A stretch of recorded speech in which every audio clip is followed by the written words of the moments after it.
Mbak.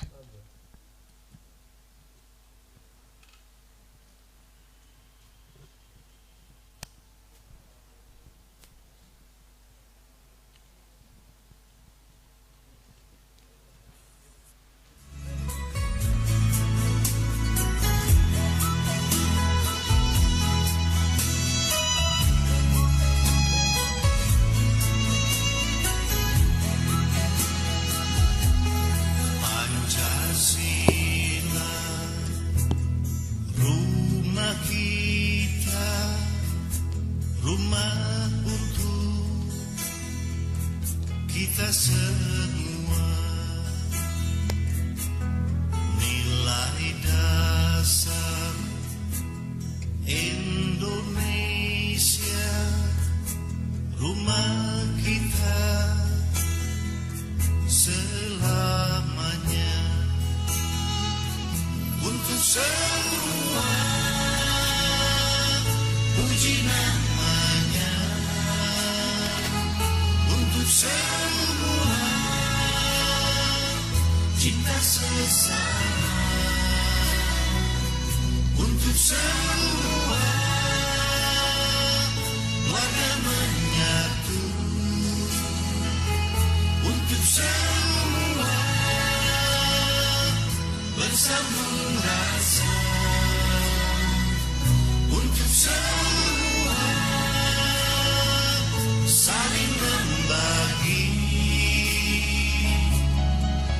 pada setiap insan, sama dapat sama rasa.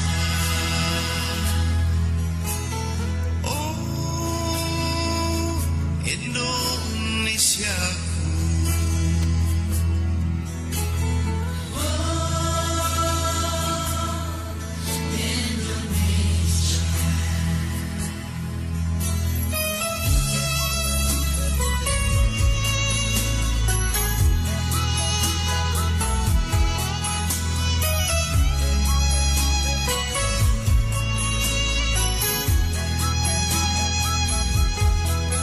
Pancasila, rumah kita, rumah untuk kita semua.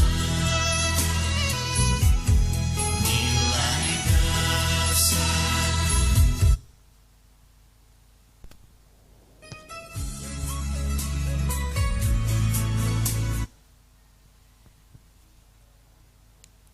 Selamat siang, Assalamualaikum warahmatullahi wabarakatuh. Kembali di kesempatan siang hari ini, selamat siang saya ucapkan kepada pemirsa Daksinarga TV.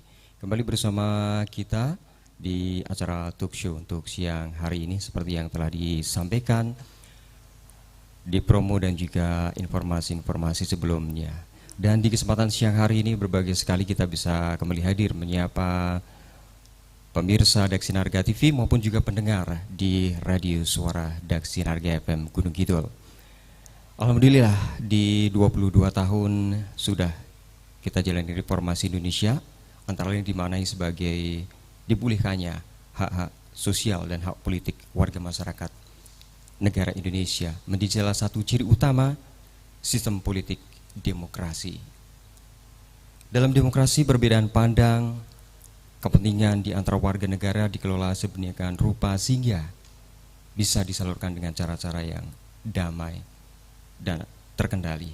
Agar berjalan dengan baik, demokrasi tentunya mensyaratkan meningkatkan kapasitas negara dan masyarakat dalam pengelolaan konflik yang tumbuh akibat perbedaan pandangan dan kepentingan.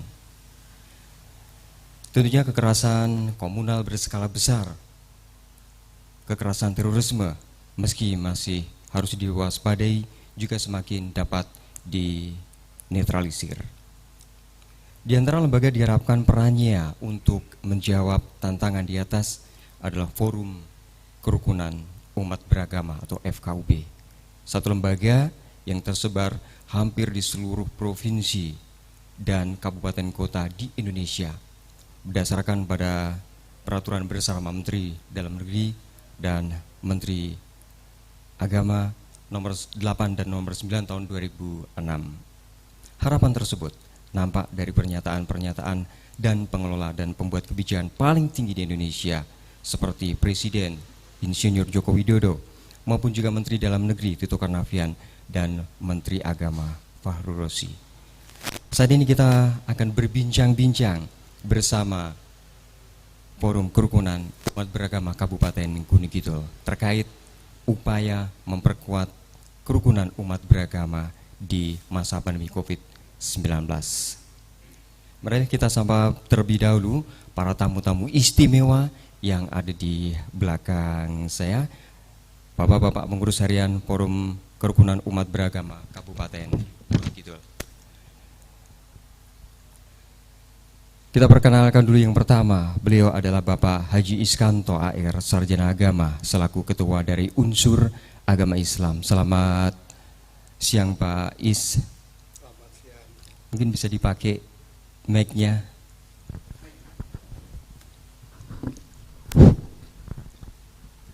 Sehat selalu Pak Is. Alhamdulillah Ya, sehat. Di masa pandemi tetap sehat ya Pak Is ya. Insya Allah. Kemudian narasumber yang kedua, beliau ada Bapak Haji Untung Santoso, Sarjana Ekonomi, selaku Wakil Ketua 1 dari Unsur Agama Islam. Selamat siang juga Pak Untung. Selamat siang, Assalamualaikum warahmatullahi wabarakatuh. Kembali berjumpa dengan kita di sini nih Pak Untung ya. Dan narasumber yang ketiga kita perkenalkan, beliau adalah Pendeta Kristiono Riyadi, selaku Wakil Ketua 2 dari Unsur Agama Kristen. Kita sambut selamat pagi Pak Kristiono. Selamat siang. Ya. Selamat siang, maaf. Ya. Kemudian Salam sehat, semangat. selalu sehat ya Pak ya. Dan yang berikutnya beliau ada Bapak Yakub Sugio selaku Wakil Ketua 3 dari Unsur Agama Katolik.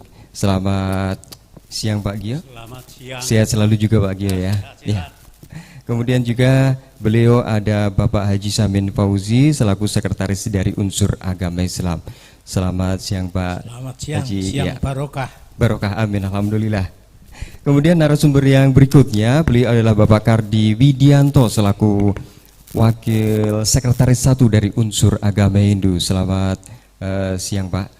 Ya, selamat siang. Dan juga kami ucapkan Assalamualaikum warahmatullahi wabarakatuh kepada semua pendengar radio Daksinarga 8,9 FM dimanapun Anda berada. Juga kami ucapkan Om Swastiastu, Salam, Berkah Dalem, Namo Buddhaya bagi pendengar radio Daksinarga 8,9 FM di Gunung Kidul. Selamat siang juga Mas Arif. Dan tentunya pemirsa Daksinarga TV Pemirsa ya Pak. Daksinarga TV juga ya. Dan narasumber yang terakhir, yang paling muda ini, beliau adalah Bapak Lanjar selaku Wakil Sekretaris 2 dari Unsur Agama Hindu. Selamat siang Pak Lanjar.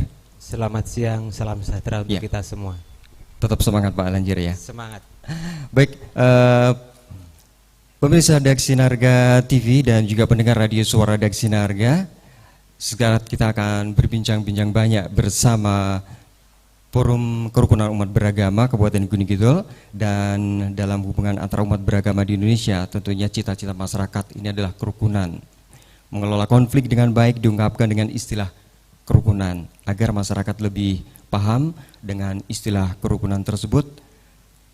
Dalam katanya umat beragama, mari kita dengarkan bersama apa isi penjelasan yang akan disampaikan bersama Bapak Is. Nah, kepada Pak Is yang pertama ini Pak, mohon dijelaskan nih sebenarnya apa yang dimaksud dengan kerukunan umat beragama itu. Mungkin bisa dijelaskan, monggo Pak Iskanto. Terima kasih. Sebelumnya kami sampaikan salam FKUB. Di FKUB itu ada salam yang disebut dengan salam kerukunan. Kalau saya nanti mengucapkan salam kerukunan dengan tangan terbuka 5 jari, maka Bapak Ibu yang hadir dan para pendengar sekalian menjawabnya dengan kata-kata rukun. Mari kita laksanakan salam kerukunan. Salam kerukunan. Salam kerukunan. Terima kasih. Dengan 3 kali kita pakaikan salam kerukunan, mudah-mudahan kerukunan yang ada di Gunung Kidul ini akan semakin meningkat dan kita pertahankan. Kerukunan itu adalah merupakan satu istilah di mana kerukunan ini adalah seluruh umat beragama di Indonesia, khususnya di Gunung Kidul, itu kita upayakan agar bisa melaksanakan kerukunan dengan sebaik-baiknya, dengan saling menjaga toleransi, menjaga hormat menghormati, saling pengertian, sehingga kehidupan umat beragama di Gunung Kidul ini akan berjalan dengan lancar, dengan baik, tanpa membeda-bedakan ajarannya, menurut ajarannya. Tetapi kita harapkan semua umat beragama itu melaksanakan agama sesuai dengan apa yang telah diajarkan. Kemudian kita hendaknya satu dengan yang lain, kita saling menghormati, saling menghargai, dan tidak lupa kita berupaya agar kerukunan umat beragama ini tanpa membeda-bedakan antara kerukunan hidup dengan apa yang diyakini sebagai dasar keyakinan atau dasar keimanan. Sebenarnya kerukunan umat beragama itu sudah ada sejak zaman nenek moyang kita dulu. Kerukunan umat beragama ini kemudian muncul sejak Kiai Haji Muhammad Dahlan. Kiai Haji Muhammad Dahlan atau Haji Muhammad Dahlan itu adalah Menteri Agama pada waktu itu, dan kemudian beliau sebagai Menteri Agama dilanjutkan oleh Pak Menteri Agama Pak Mukti Ali, dan Pak Mukti Ali ini dikenal sebagai tokoh sosok yang sangat getol untuk memperjuangkan kerukunan umat beragama ini. Pada waktu Pak Mukti Ali inilah dialog umat beragama itu dilaksanakan, sehingga dalam dialog itu masing-masing agama menyampaikan bagaimana pandangannya terhadap kerukunan itu, yang akhirnya ada satu kesepakatan, yakni untuk saling menghormati, saling menghargai, toleransi di dalam melaksanakan ajaran agama masing-masing.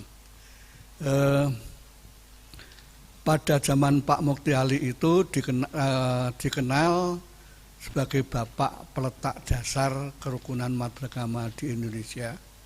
Kemudian setelah ganti menteri Pak Alamsyah itu dengan satu semboyan trikondial, 3 kondisi ideal. Yang dimaksud 3 kondisi ideal ini adalah kerukunan intern umat beragama, kerukunan antar umat beragama, dan kerukunan umat beragama dengan pemerintah. Nah, 3 hal inilah yang selalu kita upayakan di Gunung Kidul ini agar 3 kondisi ideal ini tetap terlaksana. Barangkali itu sekilas tentang kerukunan yang ada di Gunung Kidul. Wah, menarik sekali nih apa yang disampaikan Pak Iskanto sebagai ketua dari unsur agama Islam. Nah, ternyata yang dimaksud dengan kerukunan itu bukannya sekedar tidak ada masalah dalam kehidupan bermasyarakat beragama di Indonesia, tetapi ternyata juga menyangkut bagaimana relasi antar warga, antar masyarakat ini bisa berjalan dengan baik. Nah, tentu karena Indonesia juga merupakan bagian negara hukum. Nah, tentunya apa yang telah dikemukakan oleh Pak Iskanto tersebut mengenai kerukunan umat beragama tentu ditata, dan juga harus ada regulasi yang ada di Indonesia, dan sejarahnya pun juga tadi sampaikan Pak Iskanto sangat menarik sekali.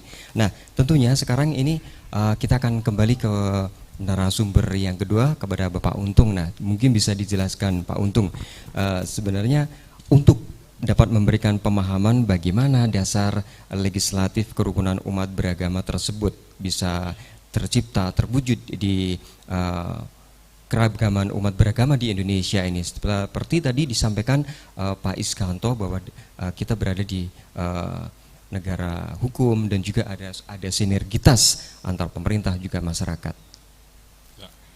Terima kasih para pemirsa dan para pendengar yang berbahagia. Kita mesti mengingat dasar filosofi dan histori daripada kerukunan umat beragama yang ada di Indonesia khususnya. Ketika para pendiri negeri ini, para bapak bangsa mempersiapkan kemerdekaan Indonesia melalui PPKI dan mulai menyiapkan konstitusi atau dasar negara kita, di situ dirumuskan dalam Piagam Jakarta antara lain dasar negara kita itu yang kita kenal dengan Pancasila, tapi sila pertamanya ketuhanan dengan kewajiban menjalankan syariat Islam bagi para pemeluknya. Itu kita pahami sejarah pada waktu itu karena memang 90% lebih penduduk Indonesia beragama Islam. Tapi kemudian dalam perjalanannya ada komunikasi, ada dialog antar para pendiri negeri ini, bagaimana juga kita juga harus menghormati, harus menerima masukan-masukan dari saudara-saudara kita, terutama di Indonesia Timur. Maka kemudian ada kesepakatan untuk membuang atau mencoret 7 kata itu yang sangat terkenal sekali, yang kemudian menjadi ketuhanan yang Maha Esa. Ini adalah wujud toleransi yang sangat besar untuk menjadi sebuah kesepakatan untuk berdirinya negeri kita ini, yang kemudian itu kemudian ditetapkan dalam batang tubuh Undang-Undang Dasar kita, pasal 29 ayat 1, bahwasanya negara kita berdasarkan atas ketuhanan yang Maha Esa. Ini adalah merupakan kesepakatan final bagi berdirinya negeri kita ini. Kesepakatan yang terjadi atas toleransi, saling menghormati, saling menghargai atas seluruh komponen bangsa ini. Maka ketuhanan yang Maha Esa ini menjadi kesepakatan final yang tidak bisa dirubah-rubah lagi karena ini dasar negara kita. Maka berbahagia sekali beberapa waktu yang lalu para tokoh-tokoh pemuka agama di tingkat pusat, ada 6 tokoh agama tingkat pusat, 7 ya karena Islamnya ada 2 yaitu NU dan Muhammadiyah, di gedung pusat Muhammadiyah telah menyatakan pernyataannya yang berkaitan dengan RUU HIP itu, bahasanya Pancasila dengan sila pertamanya ketuhanan yang Maha Esa, ini adalah suatu kesepakatan final yang tidak bisa diotak-atik lagi. Ini, jadi sekali lagi bahasanya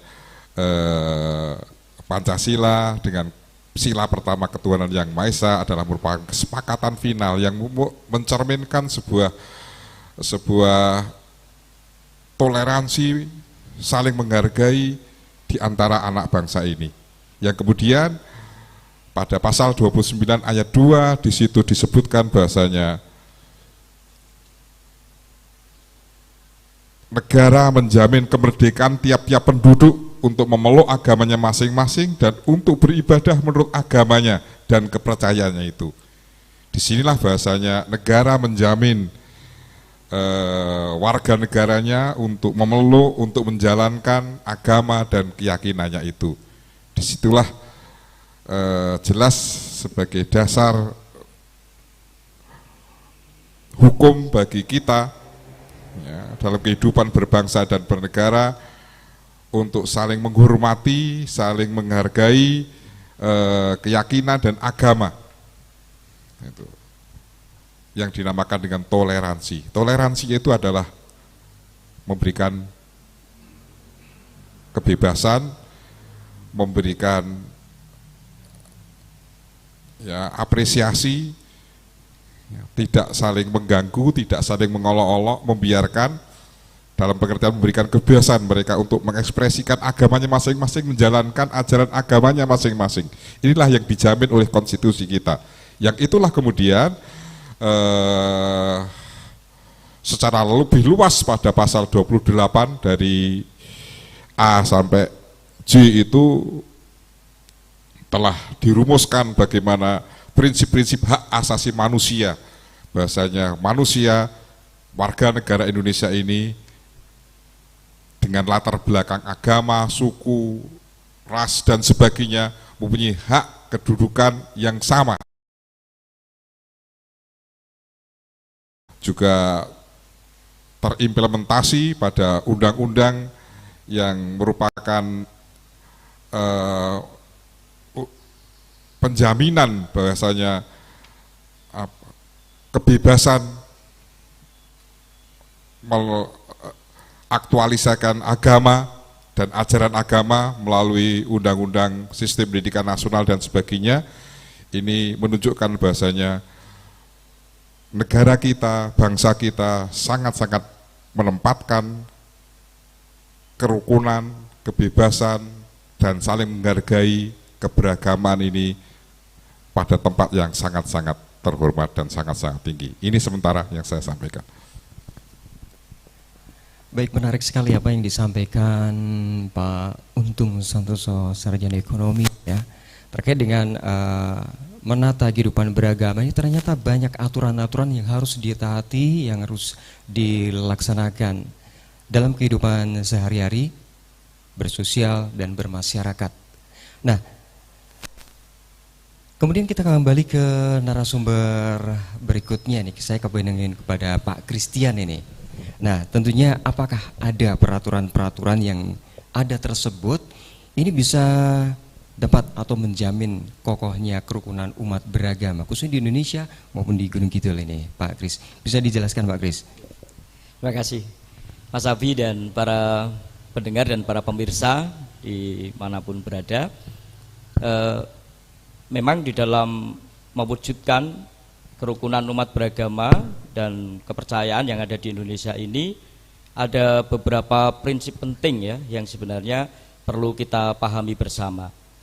Yang pertama, kita perlu sadar bahwa konsep tentang kerukunan umat beragama sebagaimana yang tadi sudah disampaikan oleh Pak Iskanto maupun oleh Pak Untung, itu sebenarnya konsep yang lebih luas daripada yang ada di dalam peraturan-peraturan itu. Jadi menyangkut dua sisi. Satu sisi umat beragama dan kepercayaan itu bisa hidup bersama, tetapi juga di sisi lain bisa saling menghormati dan menghargai serta ada jaminan terwujudnya hak-hak dasar sebagai warga negara. Jadi ini dua hal yang sebenarnya lebih luas.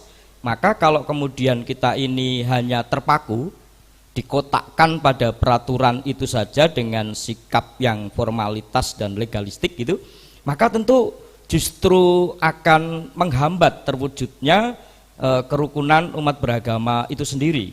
Tetapi memang sikap yang lebih luas dan penting untuk dilakukan itu adalah mempertemukan di antara dua sisi tadi itu.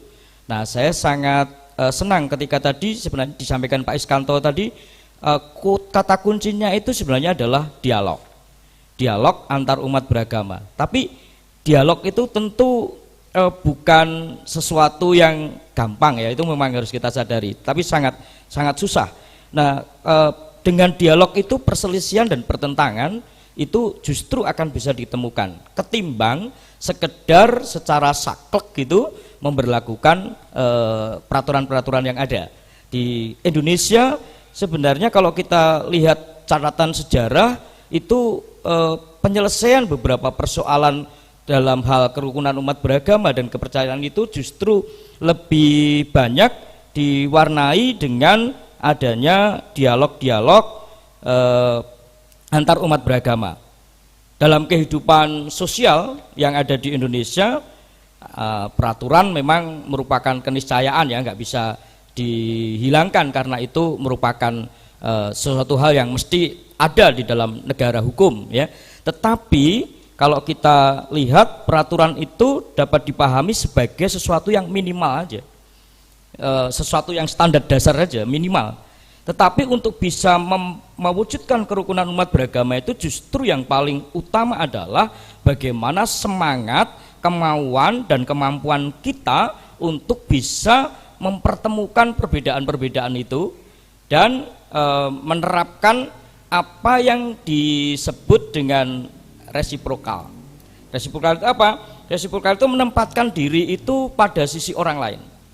Ada secara universal itu ada yang disebut dengan kaidah emas dalam relasi antar umat manusia, termasuk di dalam relasi antar umat beragama. Yang ini sebenarnya diajarkan oleh hampir semua agama, meskipun dengan ungkapan yang berbeda-beda.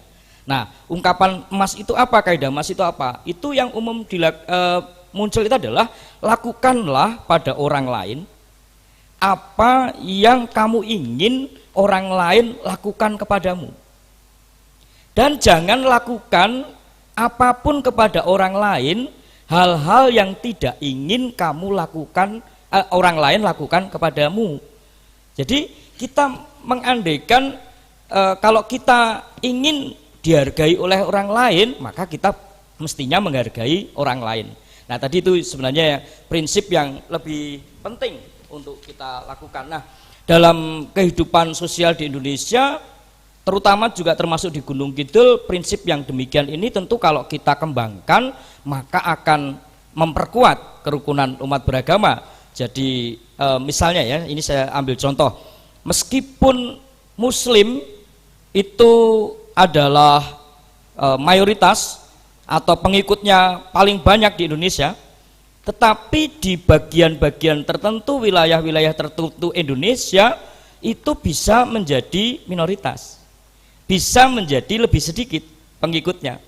Begitu juga yang lain, Kristen, Katolik, Hindu, Buddha, termasuk juga Konghucu, barangkali di wilayah tertentu sedikit minoritas, tapi di bagian lain wilayah Indonesia bisa menjadi mayoritas atau banyak pengikutnya. Nah, kalau misalnya orang Kristen yang mayoritas, maaf ya saya balik, kalau orang Kristen misalnya yang minoritas di suatu wilayah itu kesulitan membangun rumah ibadah, mestinya orang Kristen yang mayoritas di suatu wilayah tertentu itu membantu umat beragama yang lain untuk bisa memperoleh atau mendapatkan rumah ibadahnya yang nyaman dan aman. Nah, kalau semua pemeluk agama dan kepercayaan itu bersikap demikian, pasti nggak akan ada persoalan bagaimana penolakan pembangunan rumah ibadah, bagaimana ada diskriminasi terhadap pemeluk agama yang lain dan sebagainya. Nah, ini yang saya maksud, bagaimana kita bisa mengembangkan, menempatkan diri kita, andai kita sebagai orang lain, sehingga akan memperkuat kerukunan umat beragama. Itu dulu Mas Abi yang bisa saya sampaikan. Terima kasih. Baik, terima kasih Pak Kris. Ada yang menarik. Kalau kita ingin mendapat kebaikan dari orang lain, berbuatlah baik. Ketika orang lain akan berbuat baik, maka kita akan mendapat kebaikan. Itu. Nah, tentunya di Kadang Produksi Narga dan juga pemirsa TV Daksi Narga, di kesempatan siang hari ini kita masih akan berbincang bersama narasumber yang lain, dan tentunya hal yang menarik masih akan kita sampaikan untuk pemirsa Daksi Narga TV dan juga pendengar radio suara Daksi Narga. Nah, tadi konsep yang menarik yang disampaikan Pak Kris, dan tentunya akan kembali ke narasumber yang lain. Kalau menilik konsep kerukunan yang dilandasi oleh toleransi, kerukunan umat beragama, tentunya kepada Pak Sugio saya ingin bertanya, bagaimana sebenarnya dengan sebutan minoritas dan mayoritas? Tadi juga pernah disinggung sama Pak Kris tentang di masyarakat Indonesia ini paling banyak adalah warga muslim, tapi belum tentu di tempat lain yang justru muslim ini mendapat tempat minoritas. Nah, mungkin dari Pak Yakub bisa dijelaskan bagaimana sebenarnya dengan sebutan minoritas dan mayoritas itu bisa dijelaskan, Pak? Terima kasih Mas Abi dan Bapak Ibu sekalian, selamat siang juga para pendengar yang kami hormati. Kalau kita berbicara masalah kerukunan yang sebenarnya tadi sudah disinggung secara banyak oleh Pak Untung, oleh Pak Iskanto, dan oleh Pak Kris. Namun demikian kami juga akan memberikan juga sedikit pengertian, karena kerukunan ini memang didambakan oleh semua warga bangsa. Jadi kerukunan apapun ini didambakan oleh semua masyarakat warga bangsa Indonesia. Nah, menilai istilah itu ini tidak lepas daripada toleransi, karena toleransi itu adalah saling mengerti, saling mengampuni, juga saling memberikan kesamaan hak dan kewajiban. Jadi tidak lepas dari toleransi itu, memang toleransi itu memang ada yang berkorban. Jadi memang kelompok-kelompok yang mungkin itu besar, kelompok itu bukan hanya dari keyakinan, tapi dari strata sosial yang lain. Ini perlu memperhatikan. Jadi tidak hanya masalah keyakinan atau agama, tapi harus juga perlu strata sosial yang mau berkorban kepada orang lain, mau berkorban. Sebab apa? Sebab toleransi ini isinya adalah untuk ya saling menghargai, saling menghormati, persamaan hak dan kewajiban, ini yang perlu. Nah, oleh karena itu saya perlu menyampaikan bahwa kalau ada istilah minoritas dan mayoritas, ini kami tidak sependapat. Kenapa tidak sependapat? Karena mungkin dengan istilah itu ada kecenderungan yang mengabaikan satu sama lain. Ada kecenderungan. Jadi saya tidak menuduh bahwa yang mayoritas itu memperlakukan tidak adil. Ini tidak, tetapi ada kecenderungan dengan kata-kata atau istilah itu. Jadi ada kecenderungan yang kalau boleh saya sampaikan, yaitu mungkin kalau berupa tekanan dan lain sebagainya ini. Jadi tapi itu bukan berarti kita ini harus menyampaikan bahwa yang mayoritas itu adalah mengabaikan yang minoritas. Tidak sama sekali. Nah, ini kalau terjadi seperti itu, ini dalam masyarakat kita akan ada friksi, ada pertentangan, dan boleh saya sampaikan mengutip bahasa Jawa, cerah agawe bubrah, rukun agawe santoso. Ini adalah hal yang sangat dalam itu. Kalau kita bertentang di dalam masyarakat, dalam keluarga, sebagai warga bangsa, ini akan ada akibatnya. Akibatnya adalah negara atau masyarakat kita tidak sentosa, tidak kuat. Oleh karena itu, ini memang perlu cerah agawe bubrah, rukun agawe santoso. Ini sangat mendalam artinya. Nah, kita menghendaki supaya tidak ada cerah, tidak ada pertentangan, sehingga yang didambakan oleh warga masyarakat termasuk bangsa kita nanti akan tercapai tujuan secara nasional yang kompak itu. Oleh karena itu, sekalipun ada istilah yang mayoritas melindungi yang minoritas, ini saya pikir juga ini masih terdapat perbedaan-perbedaan.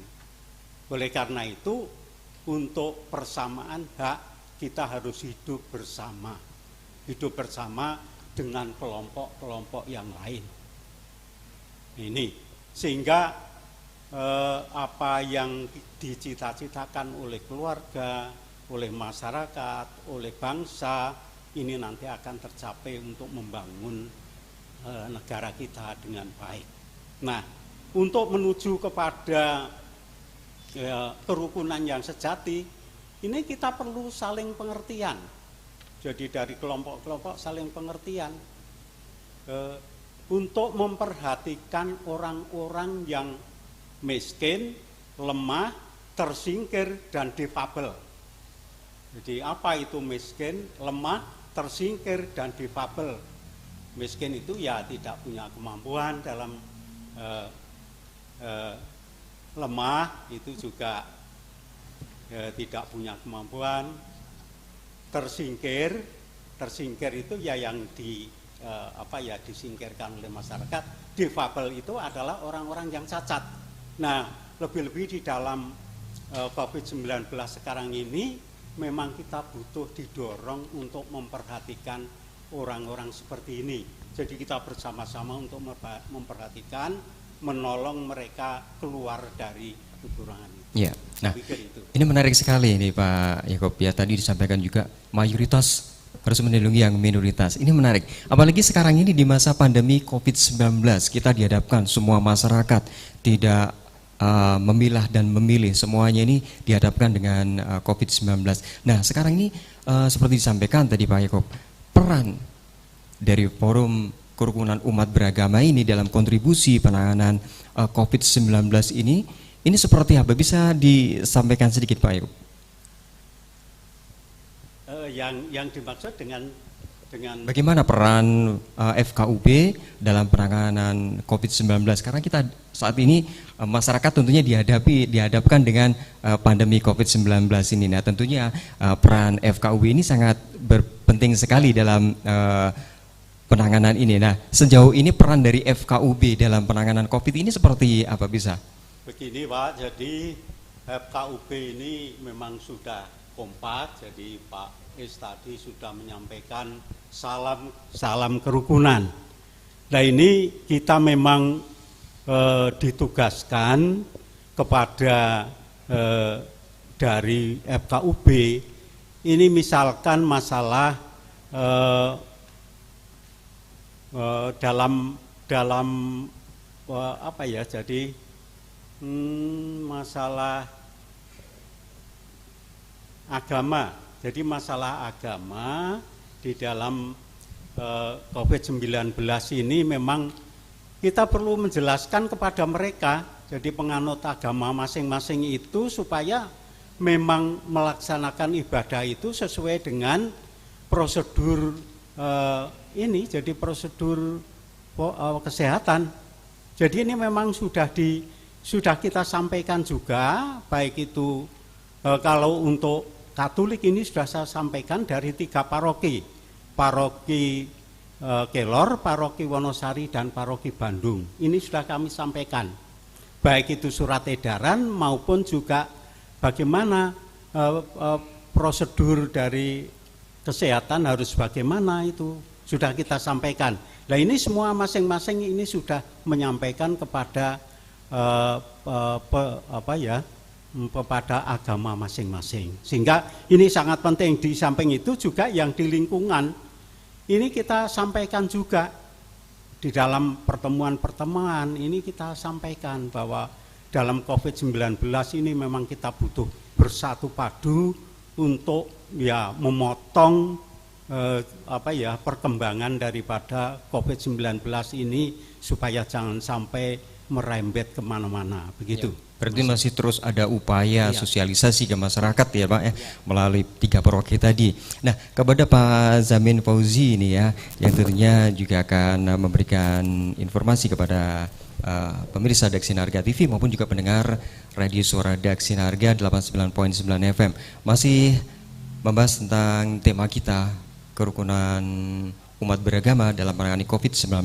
Nah, kepada Pak Samin Fauzi, tentunya untuk memperkokoh kerukunan umat beragama ini menjadi peraturan yang sangat penting, yang tentunya kita tidak akan bisa mengabaikan hal itu. Nah, tetapi juga seperti disampaikan tadi Pak Is, kemudian Pak Kris, Pak Yono tadi tentang bagaimana kita membangun sebuah dialog yang aktif, dialog yang strategis. Nah, apakah keduanya ini juga sangat perlu dilakukan dengan memperkuat kerukunan umat beragama terlebih di masa pandemi COVID-19 ini? Mungkin silakan Pak Samin.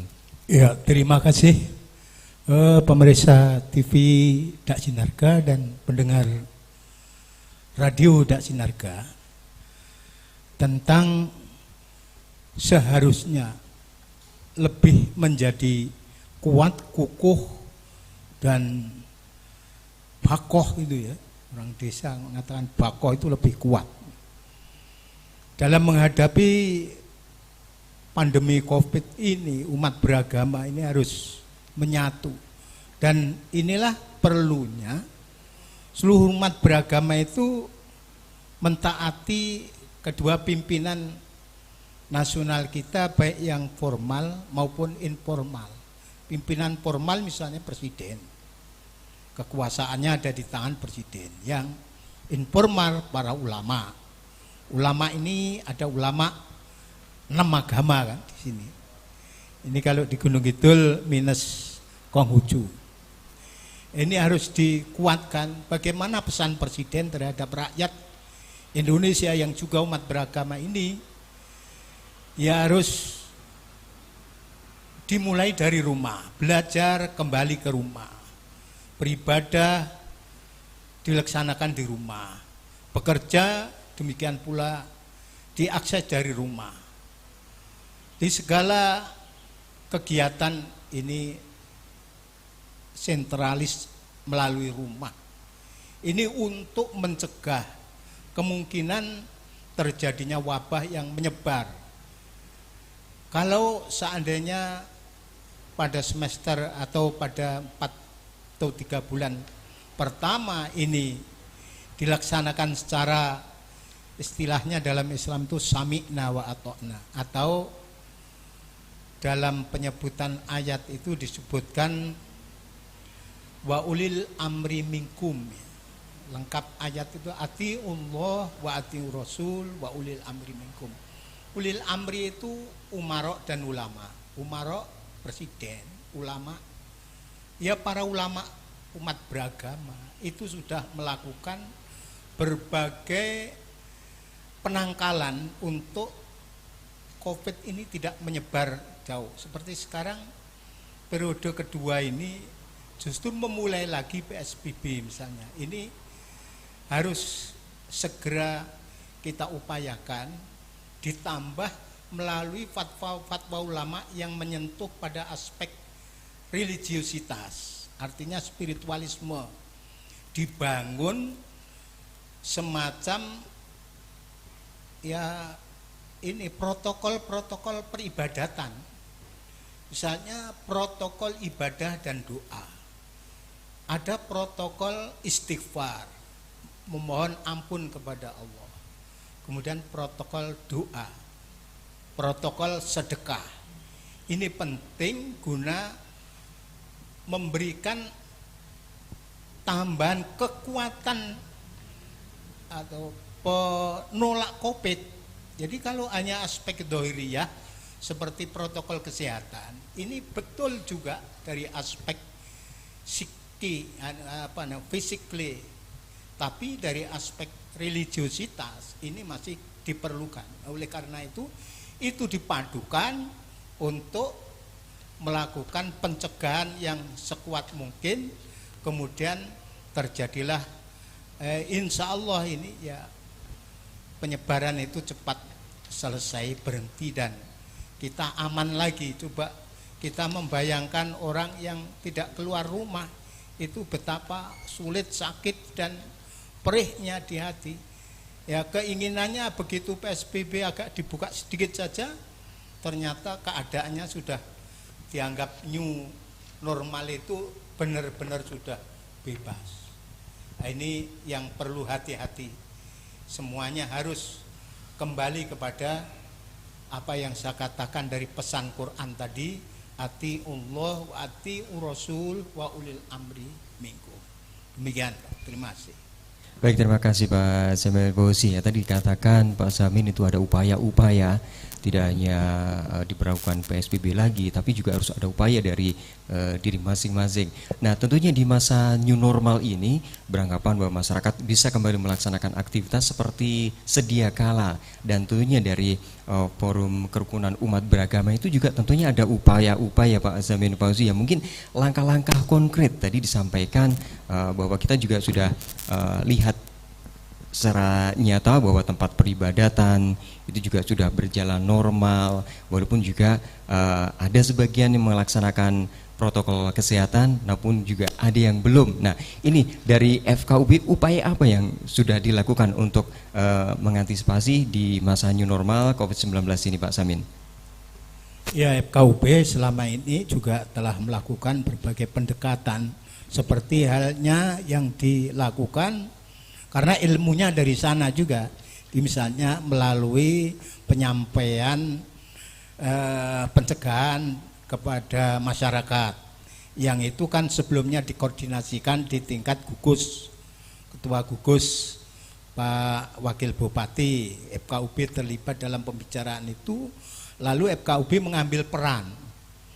Antara lain ini termasuk bagian dari usaha itu.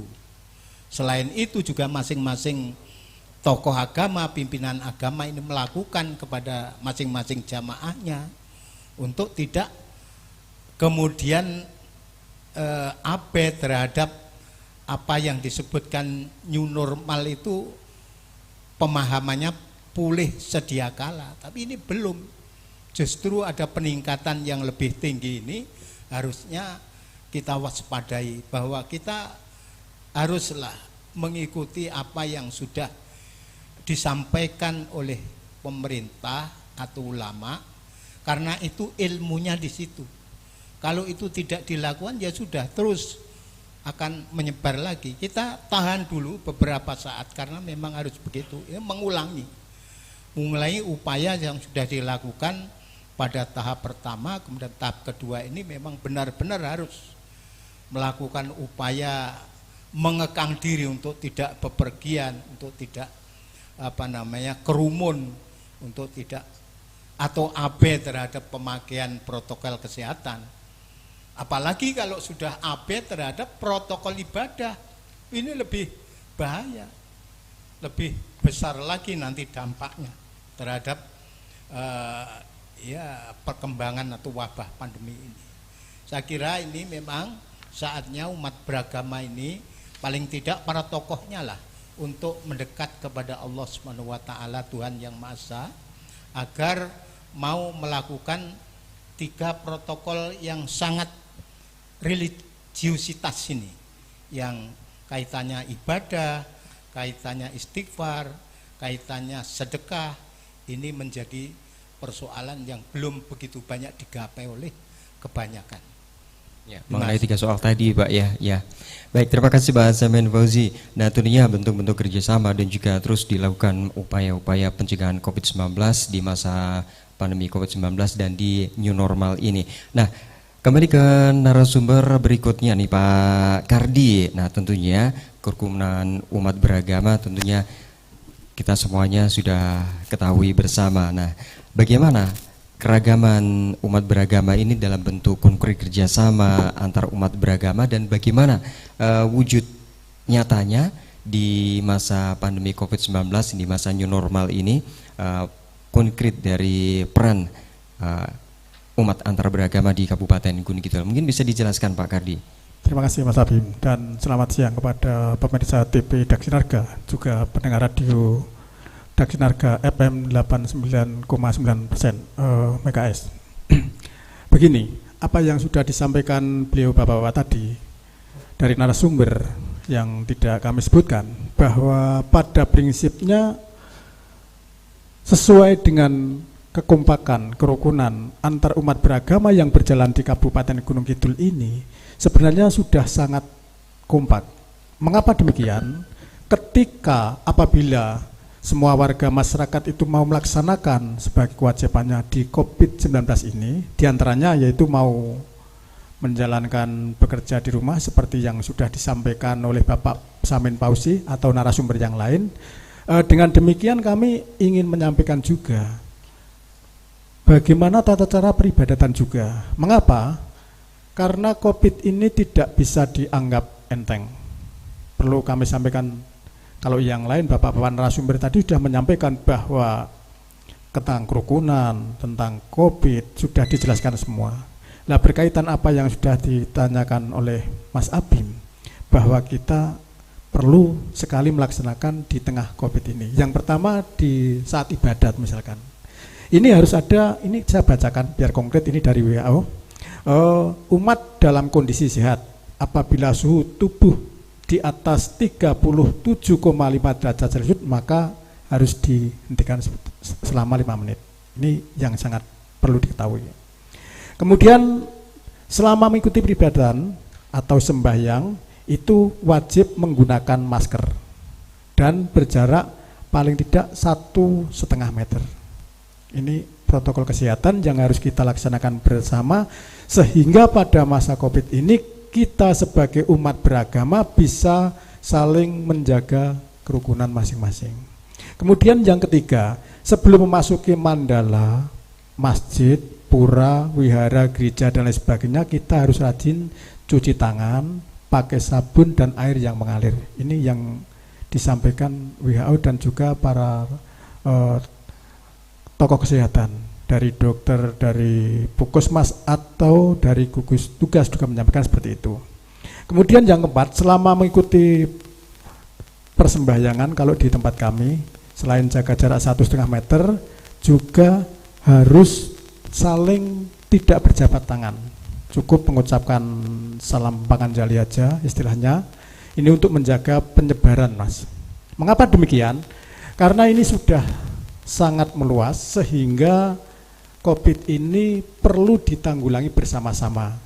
Karena sudah sangat, misalkan di Gunung Kidul ini sudah ada yang terpapar itu misalkan. Itu perlu ditangguli bersama-sama, tidak memandang apakah itu umat Hindu, Islam, Katolik, Buddha dan lain sebagainya. Ini yang perlu kita laksanakan.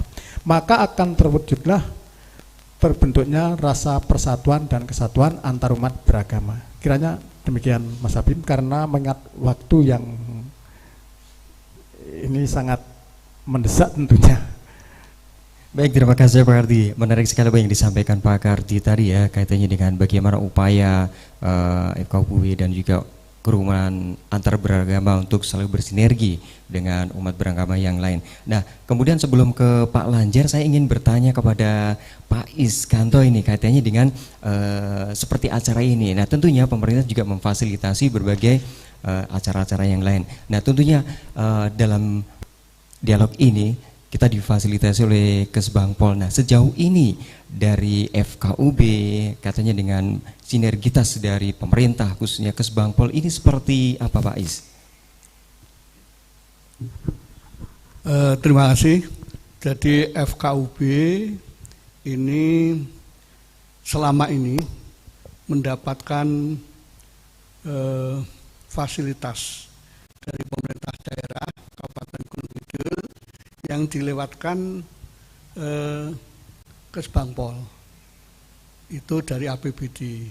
Sementara dari APBN itu kami mendapatkan fasilitas dari Kementerian Agama yang itu untuk kegiatan yang difasilitasi oleh Pemda, baik itu kita melaksanakan pembinaan, dialog di kecamatan bahkan di desa, termasuk juga dari Kementerian Agama itu kita pergunakan untuk bertemu dengan para tokoh agama, lembaga masyarakat, termasuk juga dengan pemerintah daerah yang terkait dengan kerukunan umat beragama ini.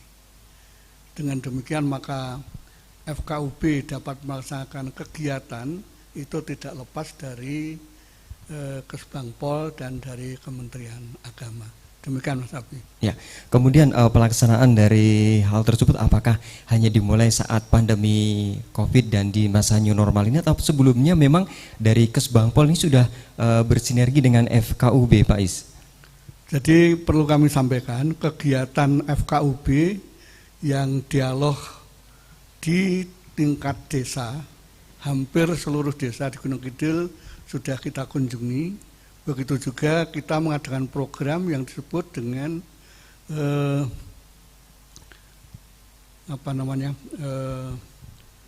kita mengadakan pernyataan dari umat beragama, deklarasi kerukunan ini terkait dengan seluruh umat beragama di tiap-tiap kecamatan. Alhamdulillah hampir seluruhnya sudah kita kunjungi untuk deklarasi kerukunan umat beragama. Awalnya dulu berangkat dari Bangsal ini, tapi kemudian karena dirasa deklarasi itu sangat bermanfaat, baik, dikembangkan sampai di kecamatan. Begitu juga terkait dengan kegiatan yang lain, itu dalam menghadapi Pilpres dan juga dalam menghadapi pemilu baik pemilu kada tahun 2019 ini ya maupun eksekutif, itu kita juga aktif di sana. Seruan kita itu apa? Siapapun pilihannya, apapun pilihannya, tetap jaga kerukunan. Sebab tidak menutup kemungkinan satu keluarga antara ayah, ibu dan anak berbeda pilihan. Tapi ini tetap jangan sampai membuat kerukunan itu terpecah. Begitu juga kami membuat seruan lewat baliho, lewat spanduk, dan juga lewat tulisan-tulisan yang intinya mengajak untuk rukun, baik dalam pemilu, pilkada, itu tetap kita upayakan. Sehingga kami mengharapkan pilkada yang akan datang, yang waktunya mudah-mudahan tidak mundur, itu kepada seluruh warga Gunung Kidul tetap menggunakan hak pilihnya, tapi juga sekaligus menjaga kerukunan antar umat beragama. Baik, terima kasih sekali Pak Es ya, juga disinggung tentang kerukunan umat beragama dan bagaimana pelaksanaan pemilu kada besok tanggal 9 Desember tentunya mengacu pada kerukunan umat beragama. Nah, terakhir ini di sisa menit akhir ini kepada Pak Lanjar, ini saya ingin bertanya satu hal yang menarik untuk Pak Lanjar nih ya, bagaimana kerjasama antar umat beragama dalam melaksanakan ibadah di masa pandemi COVID-19, di masa new normal ini. Tentunya semua masyarakat sudah melaksanakan, meskipun belum semuanya. Bisa disampaikan Pak Lanjar. Ya, terima kasih. Selamat siang untuk para pemirsa. Kita patut bersyukur bahwasanya di Gunung Kidul pada masa pandemi corona ini tidak ada keretakan ataupun permasalahan-permasalahan yang berkaitan dengan ricuh tentang permasalahan agama, sehingga walaupun ibadah itu dilaksanakan di rumah masing-masing, itu tidak ada salah satu kendala ataupun permasalahan.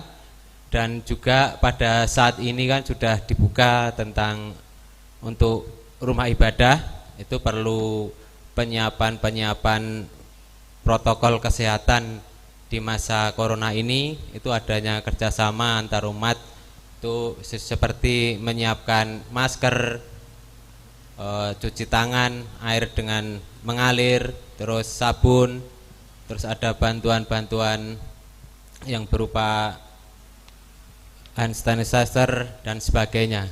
Itu wujud dari kepedulian atau kerjasama antara pemeluk untuk melaksanakan beribadah di rumah ibadah masing-masing, tetapi di dalam pandemi corona ini.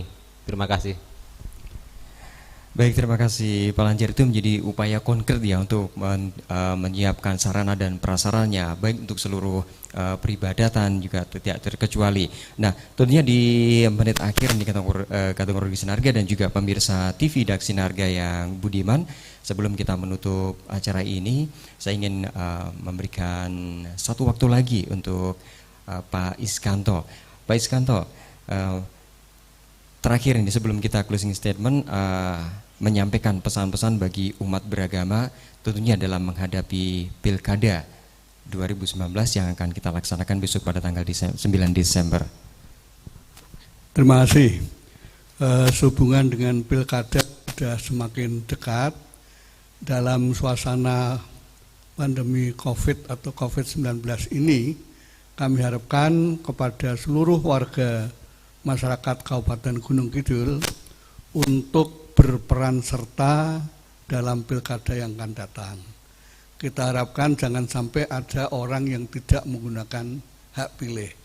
Silakanlah nanti siapa yang jadi pilihannya, monggo menurut keyakinan masing-masing, tetapi kami tetap berharap kerukunan umat beragama ini kita utamakan, kita bisa himpun di dalamnya. Selanjutnya juga terkait dengan suasana COVID-19 ini, maka diharapkan pelaksanaan pilkada itu bisa berjalan dengan lancar, tertib, aman, damai. Diharapkan untuk tidak terjadi hal-hal yang tidak kita inginkan bersama.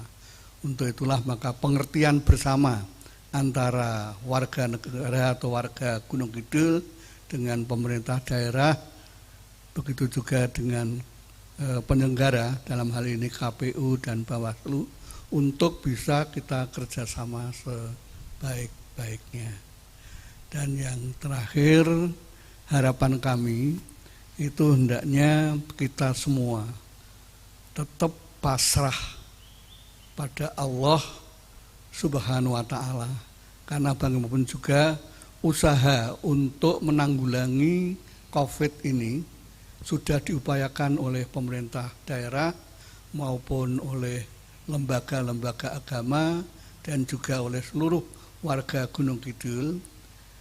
Upaya protokol kesehatan kita laksanakan, kita taati, tapi juga jangan lupa untuk senantiasa memanjatkan doa kepada Allah Subhanahu wa Ta'ala, semoga COVID-19 ini segera berakhir sehingga kita bisa melaksanakan kehidupan sebagaimana sebelum terjadinya COVID. Namun sekali lagi, marilah semuanya itu kita terima, kita syukuri, dan kita laksanakan dengan sebaik-baiknya. Barangkali itu yang bisa kami sampaikan. Baik, terima kasih Pak S untuk waktunya dan juga semua narasumber yang telah berkenan hadir dalam acara talk show di sore hari ini. Semoga apa yang kita sampaikan ini bermanfaat untuk pemirsa dan tentunya bisa menambah wawasan untuk kita semuanya. Dan tentunya di masa pandemi, di masa new normal ini tetap menjaga kerukunan umat beragama di seluruh Kabupaten Gunung Kidul dan juga Indonesia tentunya. Baik pemirsa, demikian perbincangan kita talk show radio yang dipersembahkan oleh Kesbangpol Kabupaten Gunung Kidul tentang bagaimana memperkuat kerukunan umat beragama di masa pandemi COVID-19. Dan tentunya pimpinan redaksi Klik Yunantoro SOS MM, pimpinan redaksi Supriyanto SCMT, produser Sumarno ST, dan juga kru Daksinarga TV, Wisnu Setiawan, Nugroho, Sumarno mengucapkan terima kasih untuk kebersamaan Anda. Selamat sore, saya Abi, Assalamualaikum warahmatullahi wabarakatuh.